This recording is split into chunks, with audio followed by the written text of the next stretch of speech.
So do you feel like you've kind of come full circle now because your stage spectaculars are becoming almost like an annual event they now, are spectacular, and they're getting bigger and Yeah. bigger. And I've got to say, your Enigma show was fantastic. Thank you very much. In fact, it was only yesterday I was thinking while I was doing the signing, why are they playing such weird music in the background? I don't know if you were there. And I realised it was Enigma it was Gregorian chants but singing like heavy metal tracks. And it was very odd, but I worked it out on the way back. Sorry, carry on. Enigma, the group, doesn't matter. Yeah. So, have you got a new show coming out soon? Got new fantastic ideas that you want to spill for us? Goodness. Well, January I'm writing the next bunch of TV stuff.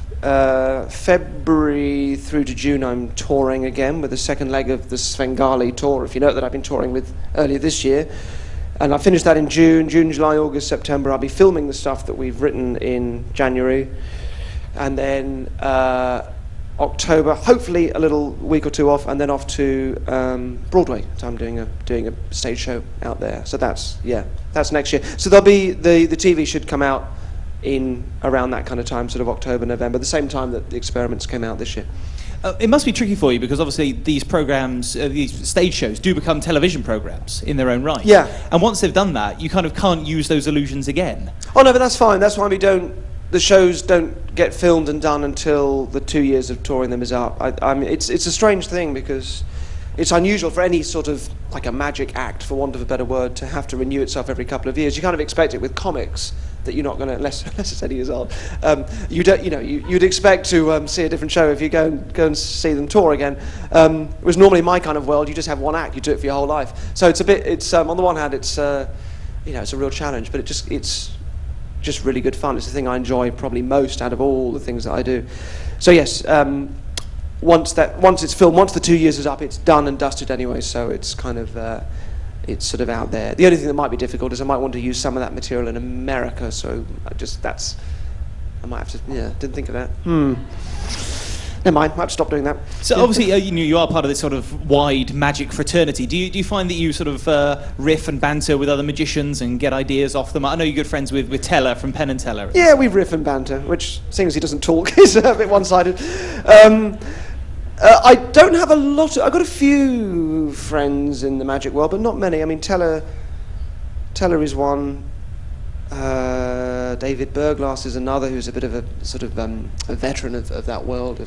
Some of you may know him, but I don't generally have magic friends when I think about it. Most of my friends sort of I don't know, actors, I suppose, or the people I work with, I guess, which maybe have an interest in magic, but not necessarily magicians. So.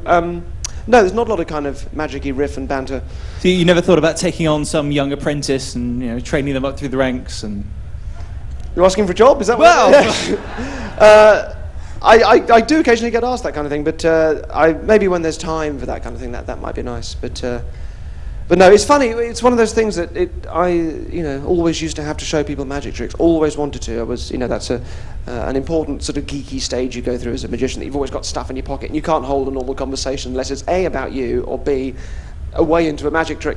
And I think hopefully I've grown out of that now, and with that has come a sort of a lessening of doing magic in real life, and it's become something that is nice to hone for the stage, nice to hone for TV, but in real life it just starts to feel a bit disingenuous because you're constantly sort of pushing for an effect, and that's a weird way of kind of really interacting with people. Well, we've got a few questions that were left at a reception, yep. And one of them was kind of, at what age did you realise you kind of had a gift for magic and illusion, and when did it sort of suddenly sort of take that leap forward for you? I don't know if it really is even a gift. So at university I saw The Hypnotist. Year later I was doing hypnosis shows. A couple of years later I was starting to do magic, and then you just sort of learn it. It just comes with it. I think it's like all of those things, like playing the piano. It's 10,000 hours of practice, isn't it? They've sort of worked this out, that if you put 10,000 hours into something, you will have a gift by the end of it. So a talented musician is talented because he's put in 10,000 hours. But to put in those 10,000 hours, you've got to have a certain disposition towards whatever slightly obsessive nature you'd have to put in that. So that's the nature side of it, but also the nurture side of it. You've got to have a good teacher or parents that suggest you're doing it in the first place, and the right environment to set it up. So it's everything's nature and nurture, and seems to come down to this magic number. And I think with me, it was very much at university and afterwards, where I was just putting in a lot of this kind of time and effort. But I wasn't really into it so much as a kid. And then even with the TV, it just sort of, once I did that, I did less magic and conjuring, all that, and just focused on the one thing. So it's a constantly evolving process. Very difficult to say, but basically, yeah, university age. Another one here is saying, obviously, you know, the kind of show you do is very particular to you. It's a very unique style of performance. But it seems that it says here that kind of the more that you perform these kind of bigger and grander and more elaborate illusions, do people kind of look at you and talk to you differently? You know, do they kind of get a glimpse of what is the real Derren Brown underneath, or is there sort of a stage persona there, so to speak? I think on TV there's a sort of a persona. I think on TV everything has to be much more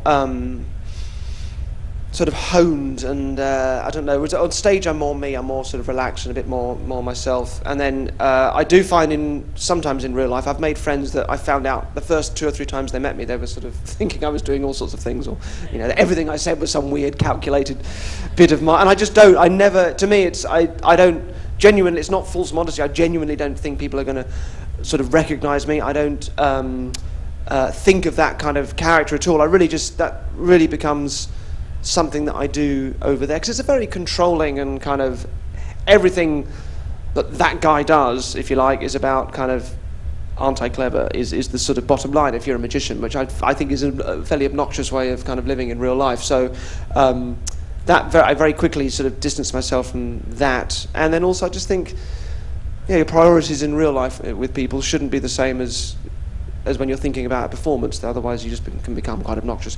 So yeah, I never think about it in real life and really don't play up to it. But yes, I've become aware that people do often, they have that going on in their head, but I don't think there's much I can really do about it. And I should probably welcome it, because if that becomes part of the sort of myth that you try and create as a magician still, even though I'm not really trying to create it, it's complicated. Another question, where do you prefer performing? Do you like your television work, or do you like performing at the stage, or meeting people one-on-one? Definitely the stage. I think I went through a period of being a bit disillusioned with the TV, because it's like eight months of the year to write and perform, and then because I'm an executive producer on them as well, which means I'm creatively kind of driving the shows. I have a friend of mine, Ian Sharkey, who's with me on the tour, on this cruise, and occasionally another guy that'll come in that I write with. But it's sort of up to me to kind of drive them creatively, and then obviously there's the doing, and that's a months and months of sort of writing and honing the ideas, and then filming it, and then afterwards there's all sort of the editing, and I'm part of that too. And it's sometimes it's just a lot of pressure, and a lot of the joy quickly goes out of it, because there's so much time between having the idea that's really fun and actually kind of doing it. So in more recent years, and particularly with these experiments, I've tried to come up with ideas that I know will be really fun to do. So like in the hotel episode of the guilt trip, if you saw these experiments, basically I'm just in the OB truck, as it's called, the thing sort of out the back, like the gallery, watching events unfold, which was just fantastic. It was this strange kind of complete lack of pressure on me. All the ideas had gone in, and everybody had been trained up, and right, let's sit back and sort of watch this thing work, and it was amazing. It was one of the most enjoyable experiences of making a program I've had. So I've tried to kind of find those things now. So now I'm enjoying the TV a lot more than I was before, but I think the stage stuff is still the most interesting thing to me, because it's just lovely. It's lovely to kind of sort of get real feedback from people, but also physically touring is a real treat, and I tour with really like a little family now. They're sort of my friends, and I get to meet people after the show, and all that's just lovely, as opposed to just doing one show on TV that then goes out, and then if you try and read on Twitter as to what people think about it, it depresses you for a week. So yeah, that's a very different experience.